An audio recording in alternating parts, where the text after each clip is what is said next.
Apa kabar ibu-ibu? Bapak baik ya, alhamdulillah. A'udzubillahi minasyaitonir rajim. Bismillahirrahmanirrahim. Assalamualaikum warahmatullahi wabarakatuh. Alhamdulillahirabbil alamin. Wassalatu wassalamu ala khairil khalqi ajma'in. Sayyidina Muhammadin sallallahu alaihi wasallam wa ala alihi wa ashabihi wa man tabi'ahum bi ihsan wa ba'd. Alhamdulillah, kita mensyukuri nikmat Allah Subhanahu wa taala, maka kita meningkatkan ibadah kita, kualitas dan kuantitasnya, perhatian kita kepada kualitas dan usaha kita kepada kuantitas. Itu makna syukur dalam tafsir Al-Jalalain menjelaskan. Mudah-mudahan kita termasuk orang-orang yang bersyukur seperti itu dan nikmat-nikmat Allah Subhanahu wa taala tambah banyak kepada kita. Amin ya rabbal alamin. Dalam kesempatan pagi ini seperti biasa, karena kesempatan yang langka dan berharga, masya Allah, sebulan sekali kita tidak akan bertele-tele. Kita awali dengan bersama baca Al-Basmalah. Bismillahirrahmanirrahim. Hadirin hadirat yang saya hormati, Allah Subhanahu wa taala muliakan. Kesempatan ini tentunya kita melanjutkan bahasan yang bulan lalu sudah dibahas dalam As-Sirah Nabawiyah. Selalu kita ingin membawa sesuatu ke rumah, membawa catatan kecil agar bisa kita amalkan. Kalau bahasa pelajarannya itu kita mengambil ikhtisarnya atau nilai-nilainya atau apa yang bisa diambil dari pagi ini insyaallah. Sebelumnya kita telah bahas bahwa baginda Rasulullah Muhammad SAW dengan Abu Bakar As-Siddiq, ya, beliau bersama Abu Bakar As-Siddiq itu di gate atau ada dalil itu yang menunjukkan jalannya, yaitu Abdullah bin Uraiqid. Kita sudah tahu yang mana, masya Allah, beliau belum bersyahadat, begitu ya. Beliau belum bersyahadat. Selanjutnya Abu Bakar As-Siddiq di dalam gua, atau kita sudah tahu gua Sur, dan ini sudah tahu kayaknya semuanya, di gua Sur. Beliau ketakutan, atau Abu Bakar ketakutan karena khawatir bagaimana baginda Rasul jika ketahuan. Selesai sudah kan, begitu. Dan beliau khawatir tentang Islamnya, bukan takut untuk dirinya sendiri. Kalau takut untuk dirinya sendiri berarti beliau pengecut, begitu kan ya? Masya Allah. Sampai beliau khawatir mengungkapkannya kepada baginda Rasulullah SAW dengan kata-kata lembut, begitu ya, dengan ketenangannya. Kemudian Rasulullah SAW menjawab kekhawatirannya itu, ya Abu Bakar, ma dhannuka bisnaini Allahu thalithuma. Kalau ada dua makhluk seperti kita, bahasa kitanya ya, saya dan engkau Abu Bakar, yang ketiga ya siapa? Tentunya Allah. Masya Allah. Jadi dengan tenang juga baginda Rasulullah SAW menjawab kekhawatirannya. Itu bukti kematangan mental.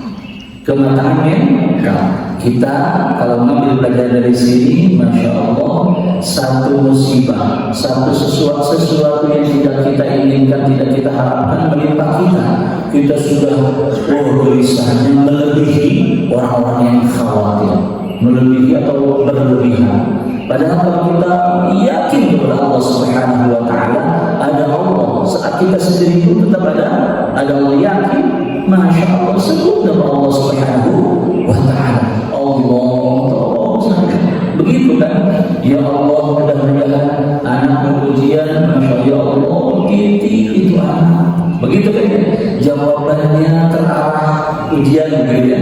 Nanti jawabannya nyerempet jadi benar, begitu aja orang tua, begitu ya. Titipkan kepada Allah Subhanahu wa taala urusan kita.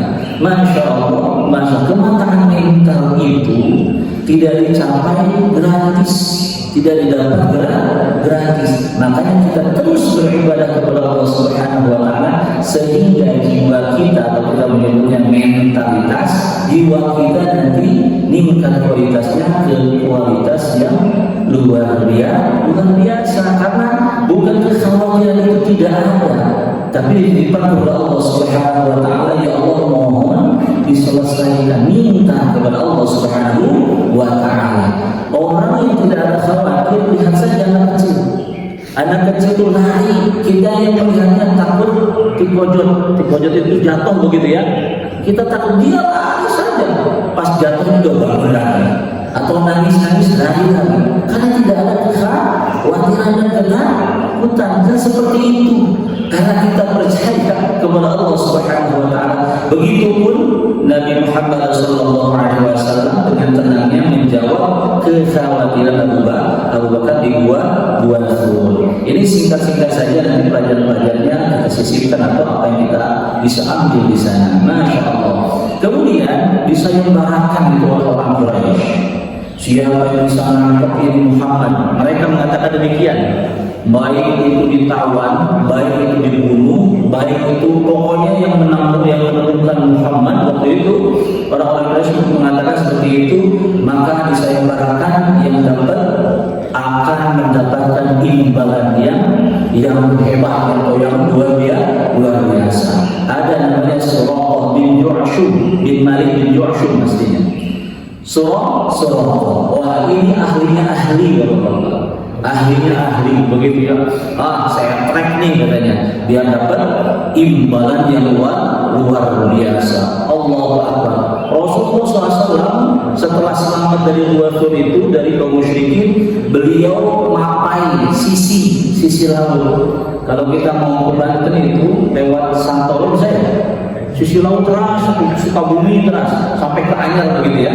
Nah ini harusnya dari Bandung itu lewat tengah aja langsung sampai ke Jakarta, Banten, selesai.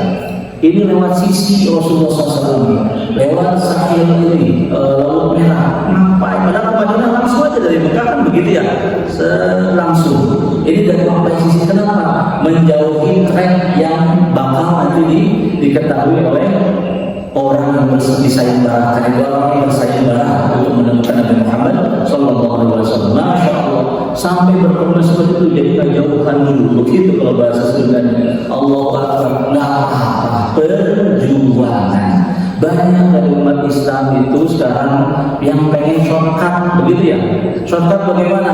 Saya pengen berkah, baru 1 hari 2 hari ibadah, pengen mendapatkan keberkahan dari ibadah tersebut. Padahal perjuangannya baru 2 hari. Nah ini harus kita ingat selalu. Rasulullah SAW itu untuk mencapai sesuatu pengorbanannya luar biasa. Atau bahasa kita, orang udah deweakan kalau bahasa orang Bandung ya, mati-matian.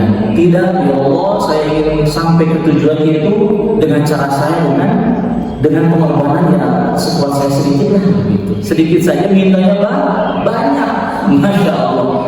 Saya kalau mau menghitung ibadah dari kita mulai taklif atau diberi tanggung jawab hukum-hukum, melaksanakan hukum-hukum yang ada, sampai kita sekarang ini kalau dihitung dibandingkan dengan nikmat yang Allah Subhanahu wa taala kurniakan kepada kita, tidak sebanding.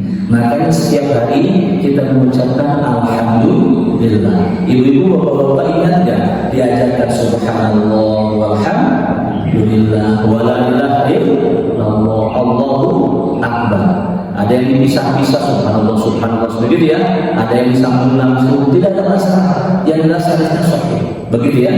Masya Allah. Yang mengucapkan subhanallah walhamdulillah 100 kali dalam salah satu riwayat 100 kali diucapkan, maka dia nanti di hari kemudian kelak itu akan datang dengan ibadah yang paling afdol. Itu menjadi ibadah yang paling afdol. Masya Allah. Dan tidak ada yang menyerupai dia kecuali orang yang melakukannya sama atau lebih dari itu. Jelas? Masya Allah. Kenapa? Karena pencapaian setinggi apapun di dunia tidak ada alhamdulillah sia-sia.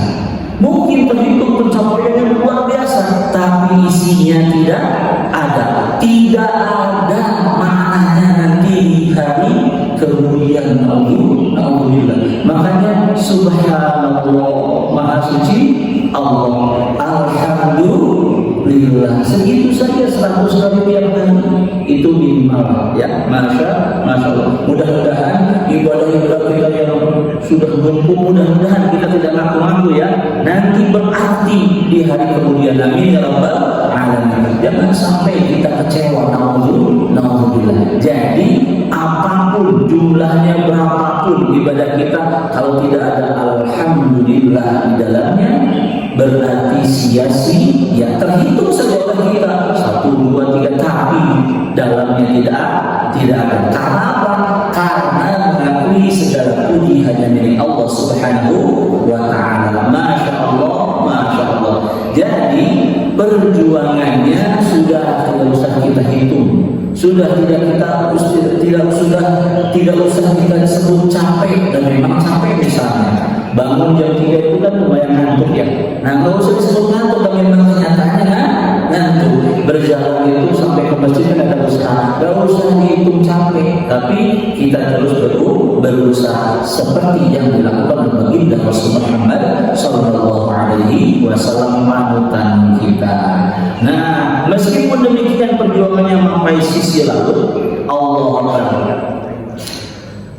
Orang yang bernama Suraqah ini menemukan baginda Rasul Muhammad Sallallahu Alaihi Wasallam. Ketemu, sudah di depan mata. Ternyata kudanya si Suraqah ini, ya Suraqah ini yang ahli waktu itu, Masya Allah, tahu-tahu kudanya tidak bisa berdiri. Dicoba untuk lari-lari, tidak bisa lagi. Sampai 3 kali langsung dia berkeyakinan, berarti Muhammad seorang Rasul beneran, begitu ya? Ya Masya Allah. Kalau ahli demikian, berarti yang mengakui baginda Rasul, mengakui Al-Quran Al-Karim di atas buku ilmiah. Kalau kita punya buku ilmiah itu, wah, sudah penelitian sebagai Al-Quran di atasnya, begitu ya? Hadis Rasul, Masya Allah, sebagai tuntunan kita. Muhammad adalah utusan Allah, Islam iman dan seterusnya. Kalau ahli yang mengakuinya, makanya ada yang biasanya jelek ibadahnya itu karena tidak ahli memahami agama kita. Jelas ya? Artinya pengetahuannya dangkal misalnya, akhirnya untuk ibadah baru ada semangat karena tidak faham. Contoh kecil, bapak-bapak. Kemarin hari Jumat, bapak-bapak sholat Jumat di masjid ya, Masya Allah. Saat khotib Assalamualaikum warahmatullahi wabarakatuh, apa yang terjadi? Yang terjadi para malaikat turun. Mereka duduk mendengarkan dan menyimak, bukan hanya mendengar, menyimak khotib. Bapak-bapak juga menyimak sampai kepalanya begini ya. Ini bukan sindiran, ini muhasabah, betul kan? Saking khusyuknya bapak-bapak menyimak begini. Saya sering melihat karena saya di atas mimbar, khusyuk sekali. Sampai kadang-kadang kalau begitu ya, Masya Allah. Ini kita kalau tidak dari kabar baginda Rasul Muhammad SAW atau hadis Rasul, bagaimana kita tahu ada malaikat-malaikat itu turun semuanya duduk menyimak khotib? Karena dalam hadis Rasulullah Muhammad SAW, sunnah Rasul, Masya Allah, yang dari wudunya bagus, kemudian jalan ke masjid, kemudian menyimak khotib, kemudian selesai bagus semuanya. Antara Jumat ke Jumat selanjutnya ditambah 3 hari, itu dosa-dosanya Allah ampuni. Mau nggak? Masya Allah. Selama tidak melakukan dosa besar, itu bahasa lain, begitu ya. Itu kalau bukan baginda Rasul Muhammad SAW yang mengatakan, kita tidak tahu. Berarti orang yang banyak pengetahuannya, yang ahli di situ, Masya Allah, pasti menikmati agama kita, pasti menikmati ibadah. Percayanya terus meningkat kepada Allah Subhanahu wa Ta'ala, keimanannya terus meningkat, sebagaimana yang terjadi Suraqah membunuh Rasul Muhammad SAW saat kejadian itu di depan mata kudanya tidak bisa berdiri, tidak bisa mengajarnya, langsung dia berkeyakinan ini orang berarti betul-betul utusan Tuhan, begitu ya. Masya Allah. Nah, kita hal yang simpel saja. Saat kita menikmati Allah, sudah teruskan, jangan mundur lagi. Kenapa? Karena bisa jadi syaitan bisikannya bukan kakinya susah digerakkan. Apa? Males. aduh. Begitu bisikannya. Nauzubillah. Mudah-mudahan kita kuat lahir dan batin dan selalu dijaga Allah Subhanahu wa Ta'ala. Amin ya rabbal alamin. Apa yang harus dilakukan agar terhindar dari bisikan syaitan setiap harinya? Nah, kita pernah bahas ya sedikit. Qul a'udzu birabbil falaq, qul a'udzu birabbin nas. Ayat kursi baca. Ayat kursi apa? Kalimatnya ayat kursi. Allahu la ilaha illa la ta'khudhuhu, kepanjangan Bapak-bapak. Dalam hadis dijelaskan Allahu la ilaha illa huwal hayyul.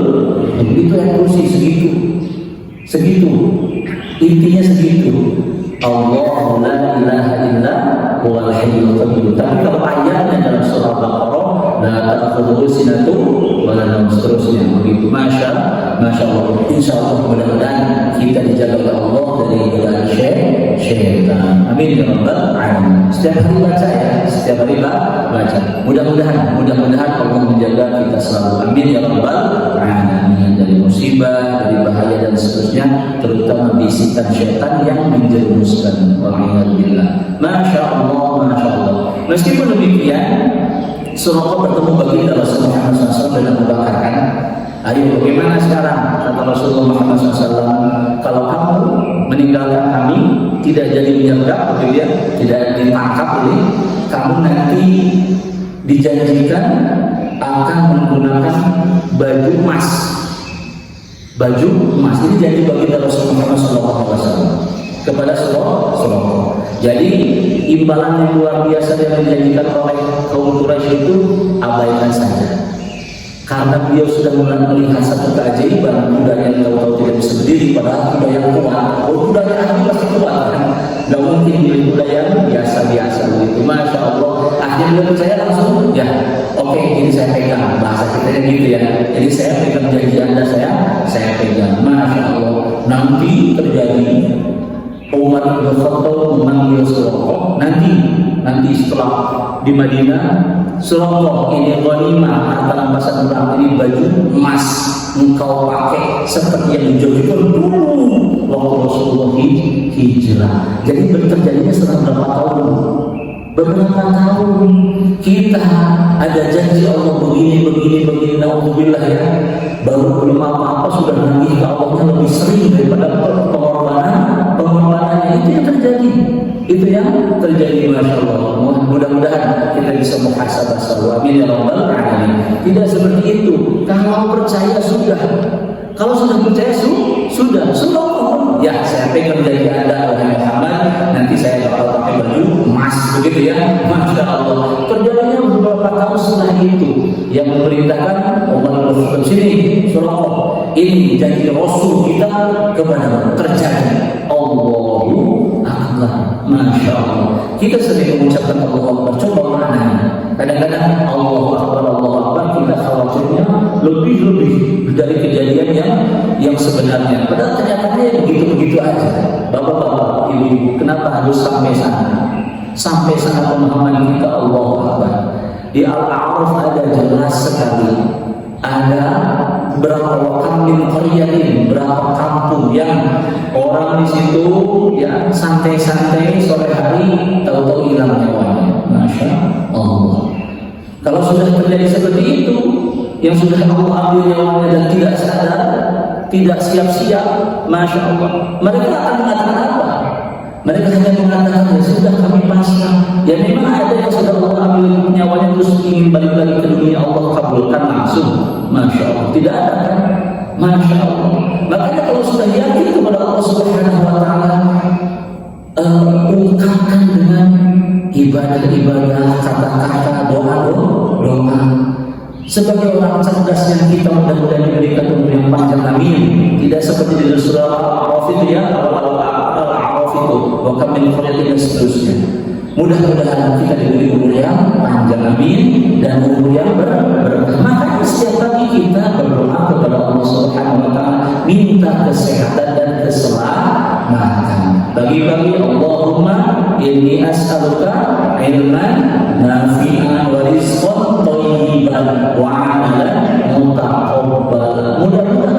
Mudah-mudahan kita berdoa minta keselamatan dari Allah Subhanahu wa taala. Ya Allah, jaga kami, panjangkan umur saya, berkahkan umur saya, amin ya rabbal alamin. Itu yang diajarkan oleh Nabi Rasul Muhammad sallallahu alaihi wasallam. Mudah-mudahan kita umur kita panjang dan berkah, amin ya rabbal alamin. Diberikan selalu kesehatan dan keselamatan, amin ya rabbal alamin. Jadi setelah percaya, mudah, tak usah hitung tanggal dan hari begitu.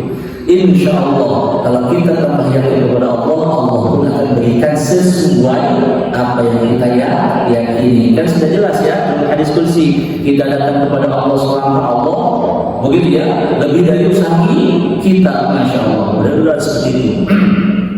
Selanjutnya, setelah kita percaya kepada baginda Rasul dan nantinya terjadi beneran, berarti baginda Rasul tidak pernah meleset. Tidak pernah meleset. Kenapa? Karena apa yang beliau katakan adalah dari Allah Subhanahu wa taala. Para ulama kan sepakat, kita juga sudah sepakat bahwa yang kedua setelah Quran adalah hadis Rasulullah atau sunnah Rasul. Kita sudah bahas 4 makna dari sunnah ya. Masya Allah. Nah, tetapi yang utama adalah perkataan baginda Rasul. Ini biar tepat pemahamannya, biar jelas mengerti. Ada perkataan, kita sudah pernah bahas ya, ada perbuatan. Meskipun perkataan itu perbuatan juga, tapi diutamakan yang pertama perkataan, kedua perbuatan, ketiga pengiyahan. Rasulullah iya, berarti yang melakukannya siapa? Misalnya sahabat, jelas. Tapi yang pertama adalah perkataan. Kalau beliau mengatakan sesuatu, berarti langsung dari Allah Subhanahu wa taala. Jelas kan? Jelas kan? Kalau beliau mengatakan misalkan wahai para sahabatku, atau kalian lakukan ini, atau ini manfaatnya begini, itu langsung berarti wahyu dari Allah Subhanahu wa taala. Kalau seseorang melakukan, siapa contohnya? Misalnya contohnya Abu Sa'id Al-Khudri yang menyiapkan Al-Fatihah ke air minum yang menjadi obat untuk kepala suku yang sudah pernah dijelaskan itu, yang digigit kalajengking, masih ingat ya? Kepala suku digigit kalajengking, para sahabat mampir ke kampung itu mau bermalam. Oh, tidak bisa ngasih izin kami, kata penduduk di situ. Kenapa? Karena kepala suku kami sedang sakit. Tapi kalau ada tabib yang bisa membantu kepala suku kami, mungkin Anda sekalian akan dipersilakan untuk bermalam di kampung kami. Akhirnya ada yang tabib dari sini, Abu Sa'id ngacung, Pak. Abu Sa'id itu ngacung. Nah, beliau kalau bahasa zaman sekarang sotoy. So tahu. Nonton saya tabib, para sahabat semuanya dari kapan ini dia jadi tabib? Nggak ada apa lulusan Unpad ya. Ini kejadiannya lucu memang. Lucu, masya Allah. Para sahabat kaget. Tapi kan para sahabat juga ingin bermalam karena sudah malam di kampung itu. Ya sudah, saya mana yang sakitnya kepala sukunya.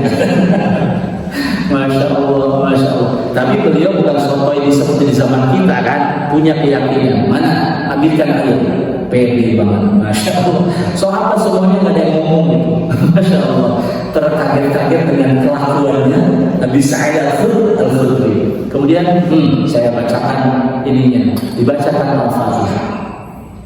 Sebagian diminum, sebagian diusapkan, dicecerkan kalau bahasa Sunda ya, ke yang digigit kalajengkingnya itu, ke bagian. Tahu-tahu kepala sukunya sembuh. Para sahabat kenapa bisa sembuh? Gak pernah Rasul ngajarin kan? Gak pernah. Masya Allah. Akhirnya silakan. Anda semua kami terima di kampung bermalam di sini. Bahkan pas pulang dikasih hadiah itu buat Abu Sa'id Al-Khudri. Pulangnya awas kata para sahabat, saya laporkan Rasul. Kejadiannya betul seperti itu, Masya Allah. Kemudian ya Rasulullah, ini soto ini katanya. Bahasa kita sekarang, soto tahu katanya. Masya Allah, dia ngaku-ngaku tabib, beliau tersenyum. Itu perkataan Rasul bukan? Perbuatan Rasul bukan? Apakah itu wahyu Allah? Nah, beda ya. Tapi nanti jadi hadis Rasulullah boleh meniupkan Al-Fatihah ini jadi obat. Akhirnya dikasih hadiah kata Rasulullah. Sampai saja Rasulullah Muhammad SAW dikasih hadiah untuk bagi. Jadi ayo kalau kayak kita ayo orang makan bareng begitu ya. Masya Allah itu Rasulullah Muhammad SAW. Enggak langsung ngomel, aku enggak, Masya Allah. Allah Akbar. Kalau beliau bertanya dari mana kamu tahu bahwa Al-Fatihah itu obat umul Quran? Oh, umul Quran apa? Al-Fatihah. Dari mana kamu tahu? Abu Sa'id dengan yakinnya, saya tidak tahu ya Rasulullah, tapi saya yakin. Namanya juga umul Quran, ibunya Quran itu paling pokok itu. Makanya Al-Quran miniaturnya itu atau ini itu disingkat di Al-Baqarah. Al-Baqarah disingkat di Al-Fatihah. Al-Fatihah intinya Alhamdulillahi Rabbil Alamin. Seorang qari, suara yang luar biasa, bagus. Baca Al-Fatihah sombong, hafid Quran sombong, buat apa? Nggak ada mananya. Tapi kalau tidak hafid itu tidak akan mengamalkan dengan Alhamdulillah, segala puji milik Allah Subhanahu wa taala. Hafid Quran, alhamdulillah ya Allah saya bisa hafid Quran. Begitu kan ya? Intinya alhamdulillah rabbil alamin, maknanya yang sesungguhnya. Masya Allah, dari mana kamu tahu bahwa itu obat? Tidak tahu ya Rasulullah, tapi saya yakin. Soalnya tidak ada saing, soalnya tahu begitu. Tidak ada pengetahuan sebelumnya, tapi yang dimiliki adalah keyakinan. Dan beliau khusus sekali, mana mungkin umul Quran tidak ada efeknya sama sekali, pasti luar biasa. Makanya di situ Rasulullah mengizinkan bahwa umul Quran bisa menjadi obat. Dan dalam Quran dalam hadis ada ya, dalam Syifa'ul rahmah, syifa, obat begitu ya, minal Quran. Makanya diambil oleh misalnya Ibnu Taimiyah misalnya, ada ayat-ayat yang menjadikan ayat ruqiyah, gitu ya. Ada ayat-ayat yang menjadikan ayat ruqiyah. Karena itu dalam Quran ada syifa'ul, Masya Allah. Jadi yang pertama tadi balik lagi, kita kembali perkataan baginda Rasul pasti wahyu dari Allah Subhanahu wa taala. Jadi beliau mengatakan kamu nanti pakai baju emas itu dari Allah Subhanahu wa taala kabarnya. Jelas kan? Nah, kalau terjadinya seperti yang dilakukan oleh Sa'id Al-Khudri, itu bukan wahyu dari Allah kepada Sa'id Al-Khudri seperti Rasul, bukan. Jelas kan? Tetapi tidak mungkin di dunia ini diizinkan oleh Allah sesuatu terjadi kecuali atas masyiatillah, atas kehendak Allah. Kalau Allah tidak menghendaki itu Abu Sa'id Al-Khudri melakukannya, Rasulullah tidak interaksi dengan Nabi Sa'id, akhirnya kita sekarang mengamalkan itu, membaca ayat Quran untuk menjadi obat, ditiupkan ke air atau ditiupkan ke tangan, kemudian diusapkan misalkan ke wajah dan ke badan. Itu kan tidak dilakukan oleh Rasul kan? Kalau Allah berdoa falak ayat kursi baca sebelum tidur, kemudian diusapkan ke seluruh tubuh ditiup dulu. Itu dilakukan oleh Rasul sallallahu alaihi wasallam. Kalau Abu Sa'id tidak diizinkan Allah melakukannya, tidak mungkin kita bisa menimbulkan hari ini. Begitu ya? Masya Allah. Meskipun bukan wahyu langsung seperti kepada Rasul, tapi itu terjadi dan diiyahkan, dan akhirnya baginda Rasul mengiyakan boleh. Jadi kesimpulannya, sunnah Rasul Muhammad sallallahu alaihi wasallam adalah dalil kedua atau hujjah kedua setelah Al-Quran baru sunnah Rasul. Bahkan Rasulullah menguatkan kesepakatan ini. Apa? Ala inni qad utitul Quran wa mithlahu ma'hu, dalam satu riwayat wa mithlihi ma'hu. Aku sesungguhnya saya telah diberikan kepada saya Al-Quran dan seperti misalnya seperti Al-Quran, yaitu hadis Rasulullah Muhammad sallallahu alaihi wasallam. Jadi hadis itu jangan dilihat cangkangnya saja, luarnya saja. Kita langsung ambil pelajaran apa yang pas. Ternyata begini dan maknanya luas sekali. Contohnya Rasulullah SAW berjanji kepada seorang yang bukan muslim, dan itu terjadi. Berarti kalau Rasulullah mengabarkan kepada kita dalam hadisnya, berarti ya, hadis Rasulullah SAW, beliau mengajarkan, beliau memberikan penjelasan, kita percaya itu akan terjadi insya Allah. Tugas kita kuatkan keyakinan. Makanya di Mekah dalam 13 tahun pertama atau periode sebelum hijrah ke Madinah, ini kan proses hijrah ya. Nah, sebelum ke Madinah yang dikuatkan apa? Akidah ditata oleh baginda Rasul, para sahabat sampai mereka bagus pemahamannya tentang akidah. Karena akidah itu, iman itu kasyajaratin thayyibatin, seperti pohon yang akarnya dalam sekali. Berarti kalau dalam kuat kan ya, begitu kalau fahamnya ya. Kalau dangkal akarnya itu tertiup angin bisa runtuh gitu ya. Tapi kalau dalam kuat dan buahnya selalu berkualitas. Dalam bahasa itu dalam maksudnya segar. Itu buah dari iman. Kalau imannya bagus, ibadahnya berkualitas. Jelas ya?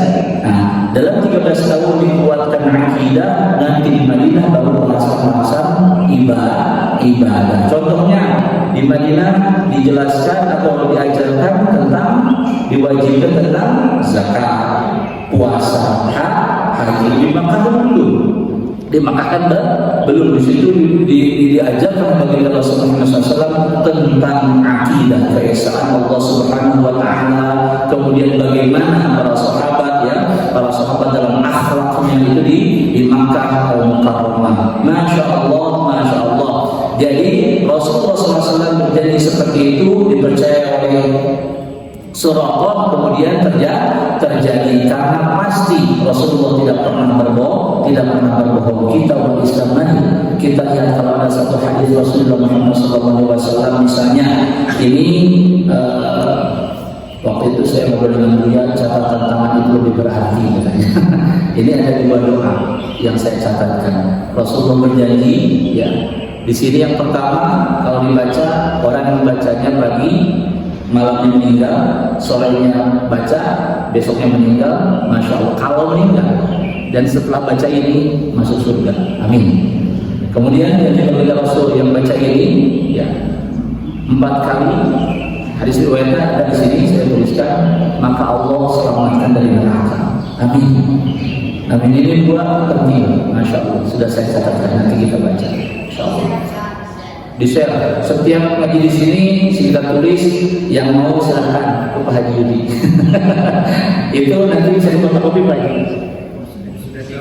Oh sudah di share ya, itu masya Allah. Nah. Oh di share lagi. Siap ibu, masya Allah. Jadi apa yang dijanjikan oleh Rasul, yang dikatakan beliau, diajarkan beliau, kita percaya, insya Allah manfaatnya juga banyak untuk kita. Amin ya rabbal alamin. Semakin kualitas keimanan semakin berkualitas, semakin baik ibadahnya. Amin ya rabbal alamin. Setelah itu Rasulullah SAW sampai ke Madinah Al-Munawwarah. Kita sudah bahas ya, dulunya namanya apa? Yathrib. Kemudian disebut Al-Madinah Al-Munawwarah, kota yang diterangi. Siapa yang meneranginya? Ya karena di sana ada siapa? Manusia terbaik, ciptaan terbaik, yaitu Nabi Muhammad Sallallahu Alaihi Wasallam.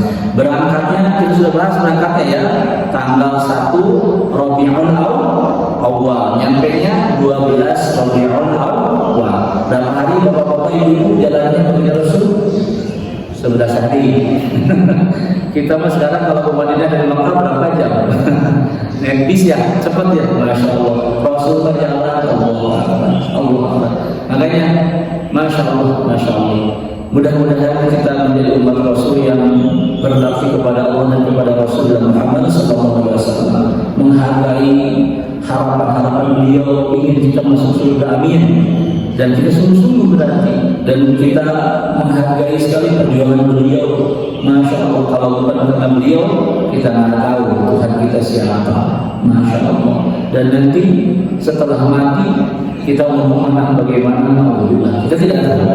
Tapi karena baginda Rasul Muhammad SAW kita tahu semua itu. Mudah-mudahan kita menjadi umatnya yang mendapat syafaatnya. Amin ya rabbal alamin. Makanya banyakin sholawatan ya, baca salawat Allahumma sholli wa sallim ala Muhammadin sallallahu alaihi wasallam, Allahumma sholli wa sallim ala sayyidina Muhammadin sallallahu alaihi wasallam. Yang beliau tanggal 12 Rabiul Awal. Umurnya beliau berapa waktu itu? Hijrah 53 tahun. Masya Allah, disambut oleh kaum muslimin muslimat waktu itu.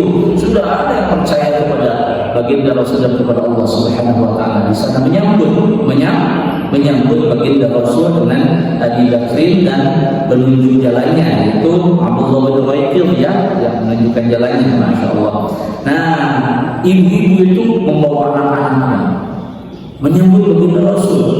Bapak-bapak yang lagi kerja berhenti. Sampai orang-orang Quraisy, dan orang-orang Yahudi di Madinah, banyak orang Yahudi di Madinah itu merasa iri dan mulai kelihatan kedengkiannya. Tapi liciknya mereka disembunyikan kedengkiannya dalam senyuman yang palsu. Begitu, Masya Allah. Kebahagiaan umat Islam itu pasti kesedihan orang-orang yang benci Islam. Itu udah hukumnya begitu. Hukum itu bukan undang-undang saja. Hukum itu memang begitu. Apa namanya? Kenyataannya. Seperti terjadi di awal datangnya baginda Rasul, ibu-ibu bawa anaknya, ayo kita sambut Nabi Muhammad sallallahu alaihi wasallam. Kaum Ansar kan, Masya Allah. Bapak-bapak yang duduk dari lagi bekerja, lari semuanya menyambut baginda Rasul Muhammad sallallahu alaihi wasallam. Saking senangnya, ibu-ibu itu nyanyi, bapak-bapak. Bagaimana nyanyinya? Alaina ya, begitu ya. Nah, Ustaz mana? Kalau di sana waktu itu lagunya Mos. Lagunya Mos. Lagunya Mos. Kalau di Indonesia kan alaina gitu ya.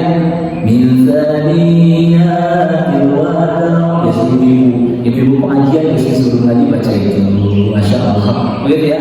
Jadi itu ungkapan kebahagiaan.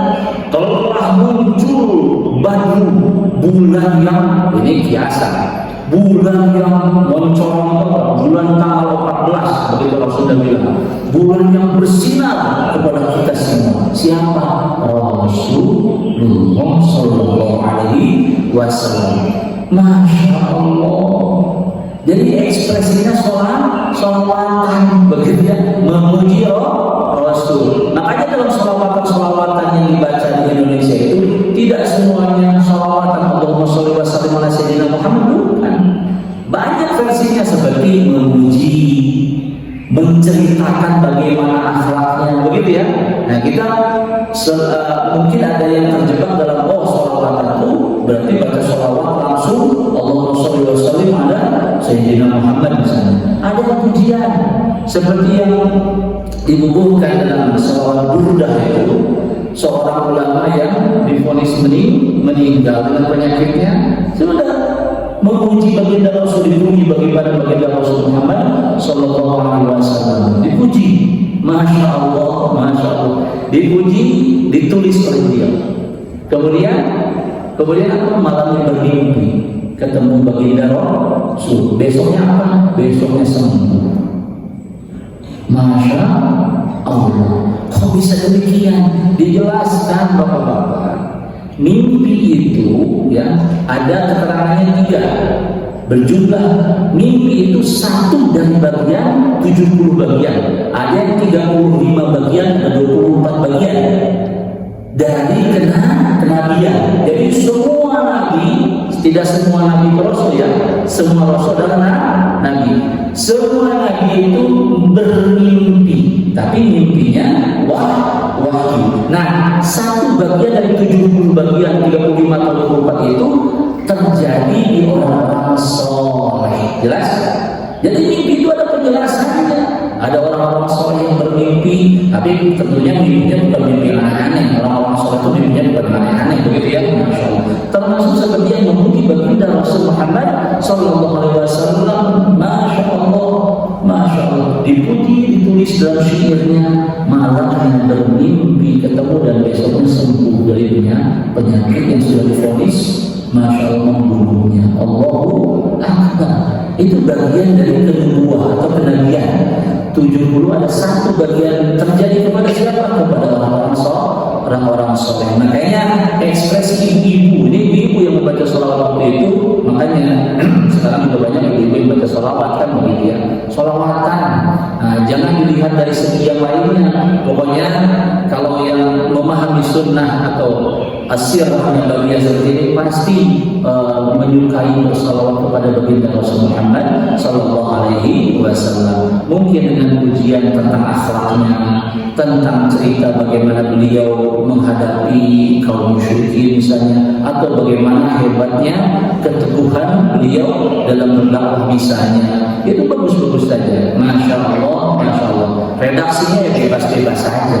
Yang jelas menyebutkan baginda Rasul Muhammad SAW dan bagian dari dirinya. Tola'al dalu alaina. Di situ kan wajib syukru alaina dan seterusnya.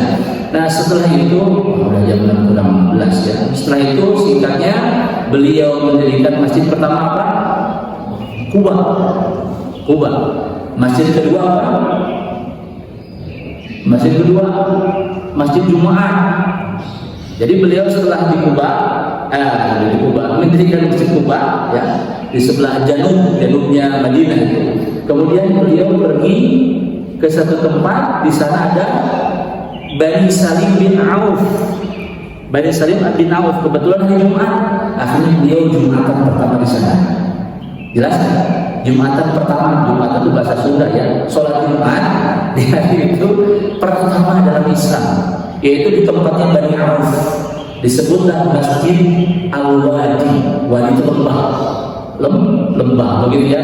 Nah di sana baginda Rasul sholat Jumat pertama dengan para sahabat sekitar 100 orang begitu, didirikan di sana masjid yang kedua. Tidak langsung dibangun masjid begitu, setelahnya dibangun. Baru baginda Rasul Muhammad SAW ke Al-Madinah Al-Munawwarah sekarang ya, dibangunlah Masjid Nabawi. Jelas di situ sampai situ, Masya Allah, Masya Allah. Ada satu yang mungkin belum diketahui atau belum dibahas, yaitu saat baginda Rasul Muhammad SAW memilih tempat dibantu oleh untanya beliau itu, kisahnya masyhur sekali. Di situ mau dibangun Masjid Nabawi, selanjutnya disebut Masjid Nabawi. Itu tanahnya milik 2 orang yatim, anak, bukan orang, anak masih orang yang masih kecil, anak-anak. 2 orang ini saudara yatim. Kemudian bagi Rasul di sini saja, apa katanya? Kata 2 anak ini, silahkan ya Rasulullah, silahkan. Jadi beliau berdua ini wajib kita hormati. Silahkan, gak usah dibeli, bangun saja. Kerelaan anak yang soleh seperti itu. Makanya iman, takwa, ilmu tidak dibedakan oleh umur. Tidak dibedakan oleh umur. Kalau masih kecil dia luar biasa solehnya, mengalahkan yang tua yang tidak soleh. Begitu kan ya? Masya Allah. Ini yatim. Kalau yatim kan butuh, begitu ya? Gak ada orang tuanya, tapi beliau berdoa rela. Tapi Rasulullah SAW tidak mau, karena melihat anak ini perlu uang, begitu ya, untuk maas dan untuk hidupnya. Dibelilah dengan 10 dinar ya, 10 dinar emas ya, yang dari hartanya Abi Bakrin As-Siddiq. Jelas? Sehingga setelah itu dibangunlah Masjid Al-Masjid An-Nabawi. Masya Allah, Masya Allah. Bapak-bapak, ibu-ibu, terakhir sebelum ini nanti ada sesi pertanyaan sebentar.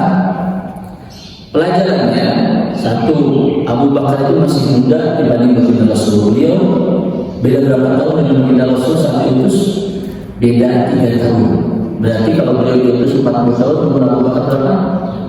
37. Saya pernah hari ini tanya ke jamaah, berapa umur Abu Bakar? Karena disebutkan dalam sejarah kebudayaan Islam waktu kecil, katanya Abu Bakar itu orang tua pertama yang percaya kepada Rasul. Berarti orang tua, berarti kakek-kakek. Nggak Enggak, masih muda. Dibanding Baginda Rasul beda 3 tahun. Umar bin Khattab di bawahnya. Kemudian Utsman, semuanya di bawah. Pelajarannya Rasulullah SAW menyiapkan agar Islam ini jaya. Bagaimana? Menyiapkan pemuda. Jelas? Pemuda yang harus kita pikirkan, yang harus dipikirkan oleh Fathul adalah pemuda. Ya kalau bapak-bapaknya sudah soleh-soleh, ibu-ibunya sudah soleh, amin. Pemuda, kemudian pemudinya siapa? Pemudinya adalah Sayyidah Aisyah yang baru belasan tahun, anaknya Abu Bakar As-Siddiq, dan kakaknya yang berumur waktu itu 27 tahun, beda belasan tahun sedikit dengan adiknya Sayyidah Aisyah. Berapa? Siapa namanya? Asma, namanya Asma begitu. Itu membantu Rasulullah luar biasa. Maka dalam penelitian perempuan, bapak-bapak, ibu-ibu, kalau sudah percaya, bebeakan. Kalau bahasa sekarang kan, kalau sudah cinta apa perempuan bucin, gitu ya. Itu perempuan, masya Allah. Kalau sudah percaya, masya Allah sudah. Bahkan kalau seorang perempuan yang sudah percaya, sudah mau komitmen dalam Islam, itu akan dia siapkan anaknya nanti jadi beragama Islam, baik atau menjadi anak soleh insya Allah. Karena sudah mantap, perhatiannya akan penuh sampai anaknya pun dari kecil, dari kandungannya didoakan terus. Itu terbukti Asma dan Sayyidah Asma dan Sayyidah Aisyah itu berjuang membantu Baginda Rasul Muhammad SAW, membantu ayahnya. Maka pemuda-pemudi harus disiapkan, harus bikin program-program agar menyukai masjid, menyukai kajian. Ada ibu penyakitnya saya sudah ngobrol dengan para pemuda-pemudi beberapa tahun, sudah beberapa tahun pengalaman. Ada yang mereka juga begini ngomongnya, nanti aja sudah tua katanya, sekarang masih muda. Ada lagi penyakitnya bagaimana? Penyakitnya kalau saya lebih tahu agama nanti saya nggak bebas katanya. Ada seperti itu. Maka sebelum kita menasihati mereka, sebelum kita menyiapkan program, doakan generasi muda, mudah-mudahan yang di lingkungan kita, terutama anak cucu, mudah-mudahan mereka soleh-solehah. Doakan tiap hari, amin ya rabbal alamin. Yang gampang baca saja, ya Allah, mudah-mudahan anak saya, cucu saya soleh-soleh, amin ya rabbal alamin. Kenapa? Karena kan banyak apa yang kita inginkan belum tentu terjadi, betul kan? Kita misalnya, saya ingin all out dalam ibadah, pokoknya 5 waktu tepat waktu, ternyata banyak yang tidak terjadi, betul tidak? Kita mau komitmen, ternyata tidak terjadi. Makanya kita setiap hari harus istighfar. Saya mau merencanakan setiap hari 1 juz, ternyata terjadi 2 bulan baca Quran. Banyak kan? Maka jangan sampai kita saja menginginkan sesuatu untuk diri kita belum tentu terjadi, apalagi menginginkan sesuatu untuk orang lain. Pokoknya kamu harus sempurna, ibadah kamu harus luar biasa, pokoknya harus taat. Belum tentu orang kita mendidik diri kita sendiri saja banyak resepnya, begitu ya. Namanya kita hadis yang berarti kalau ingin generasi pemuda-pemudi penerus agama ini masya Allah berkualitas, bukan dipaksa.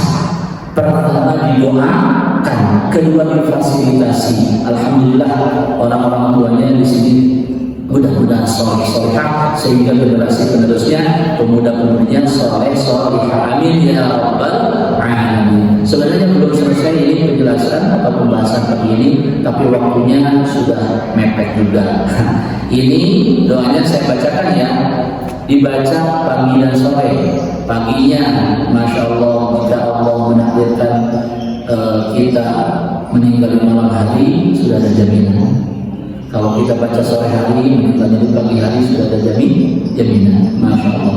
Allahumma anta rabbi, la ilaha illa anta, khalaqtani wa ana 'abduka wa ana 'ala ahdika wa wa'dika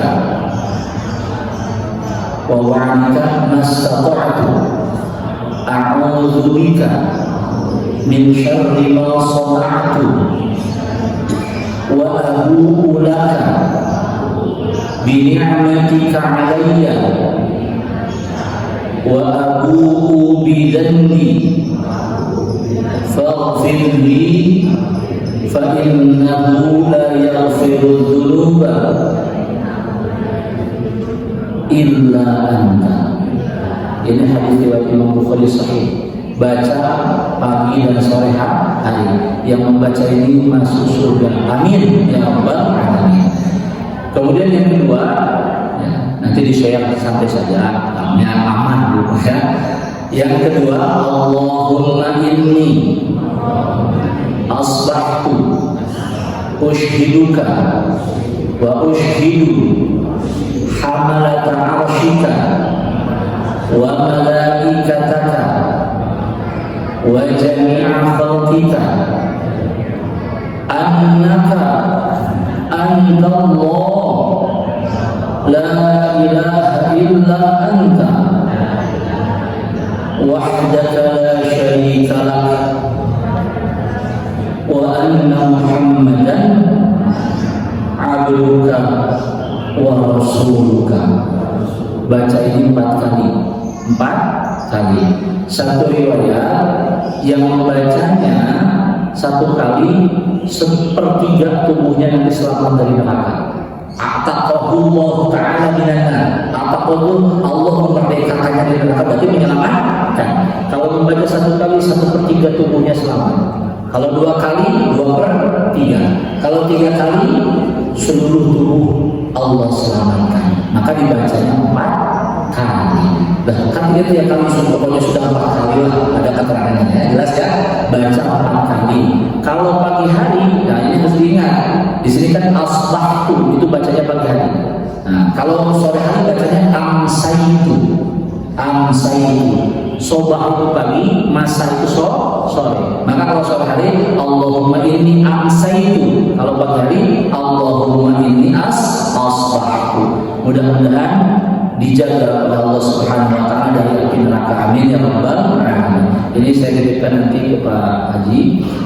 Itu saja mungkin yang harus disampaikan, yang bisa disampaikan. Apa ada sesi pertanyaan? Ada tidak? Barangkali enggak ada. Alhamdulillah, ada paham semuanya ya. Insya Allah kita lanjutkan di kesempatan yang lain. Masih ya. Sudah habis waktunya Pak? Masih ada waktu? Oh, ada pertanyaan?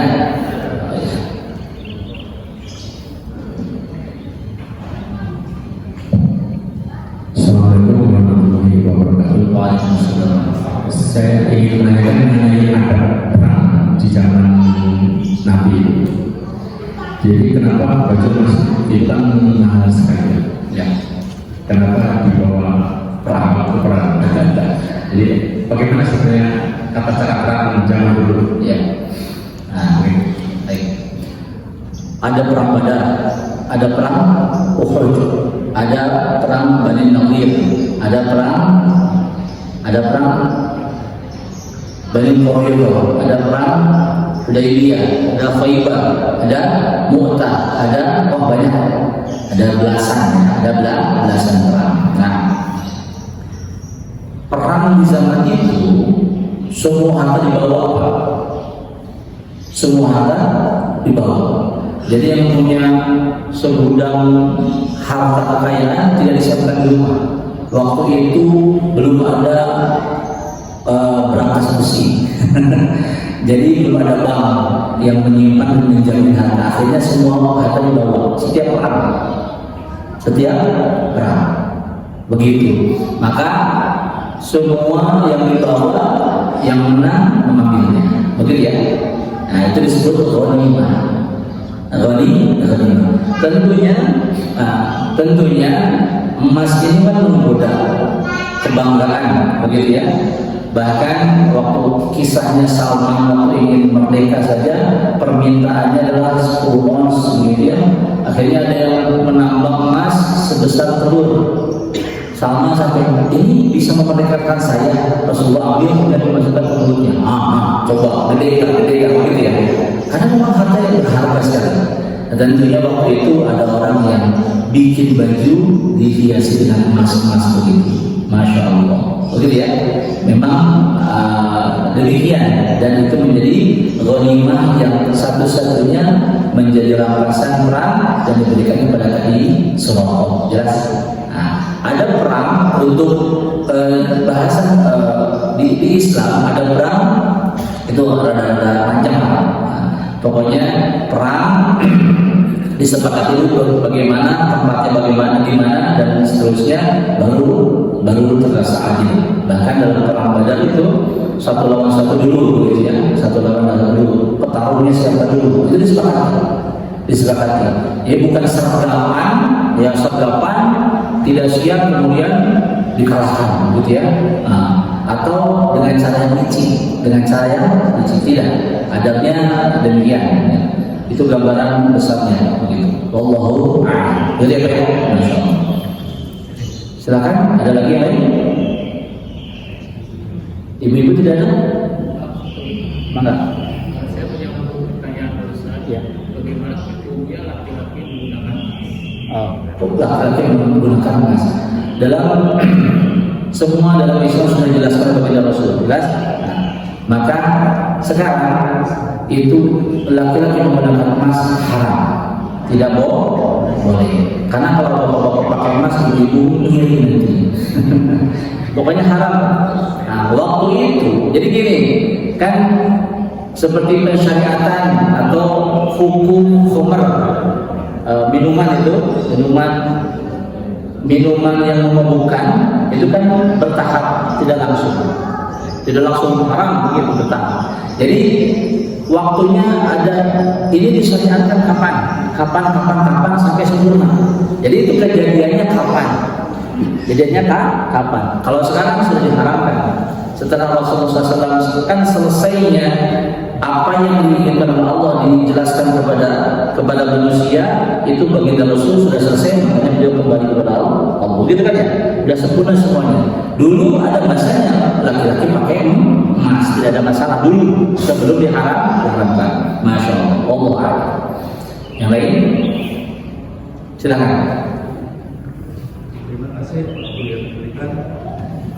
Tadi disampaikan bahwa sunnah Rasul itu bisa berupa perkataan, perbuatan.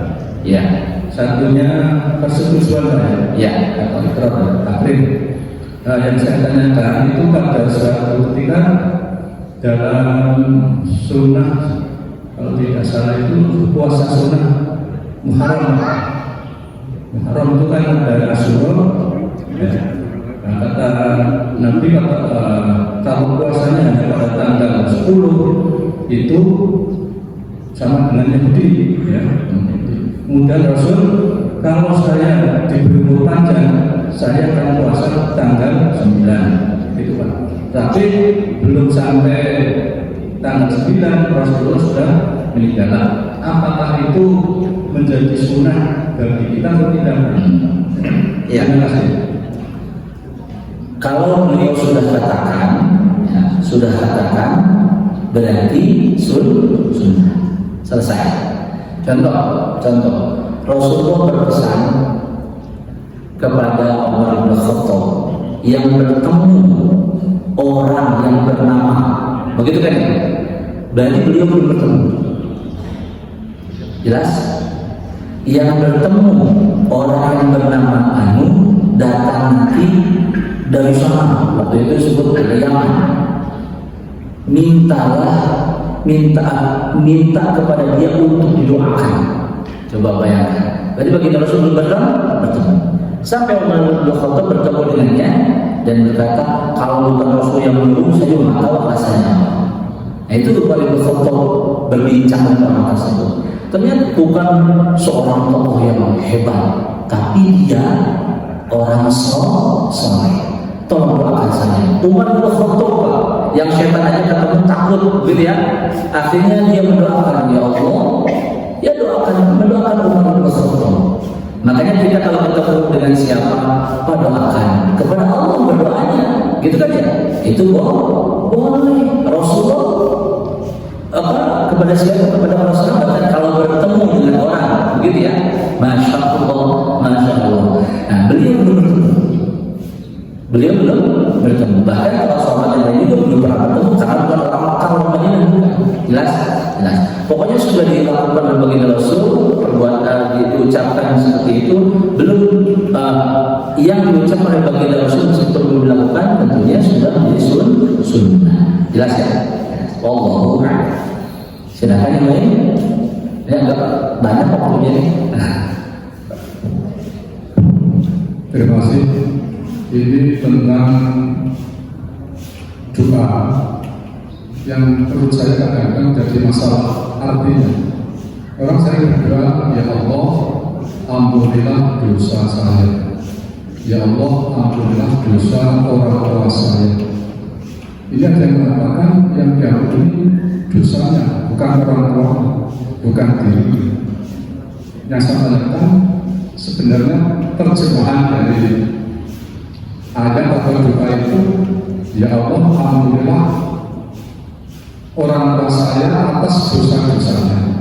Atau kalau yang diampuni dosa-dosa berarti orang tuanya yang diampuni, begitu. Terus salah satu seperti ini, running text di running text di masjid ini, matikan HP ketika sedang sholat. Jadi matikannya ketika sholat. Apa tidak bisa matikan HP sebelum masuk masjid? Kan lebih jelas. Terima kasih. Bapak sepertinya ahli sastra bahasa. Ahli sastra, Masya Allah. Di surah Al-A'raf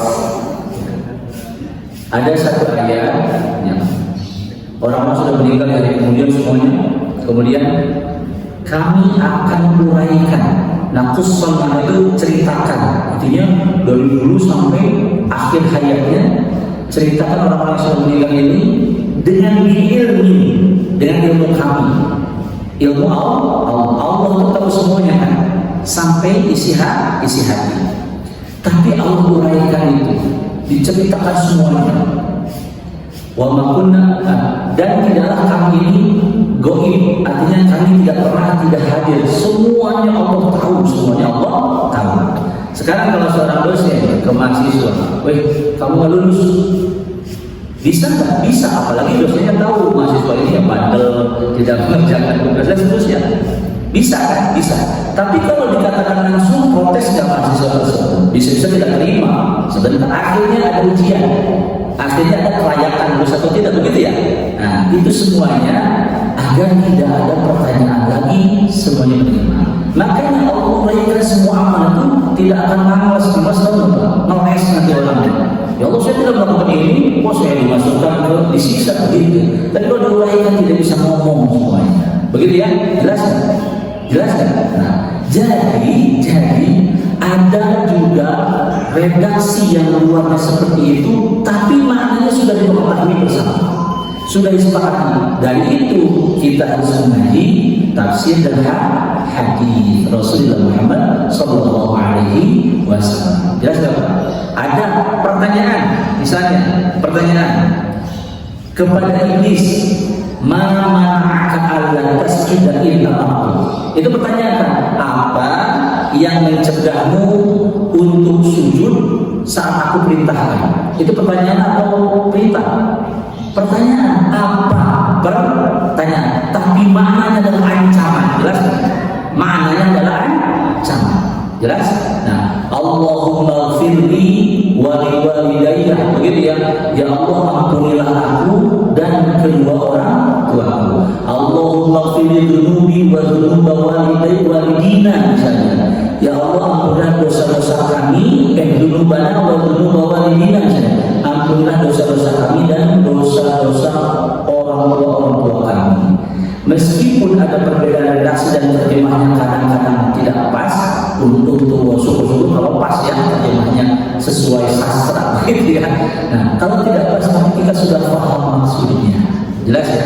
Insya Allah tidak meleset, karena Allah tahu maksudnya adalah apa.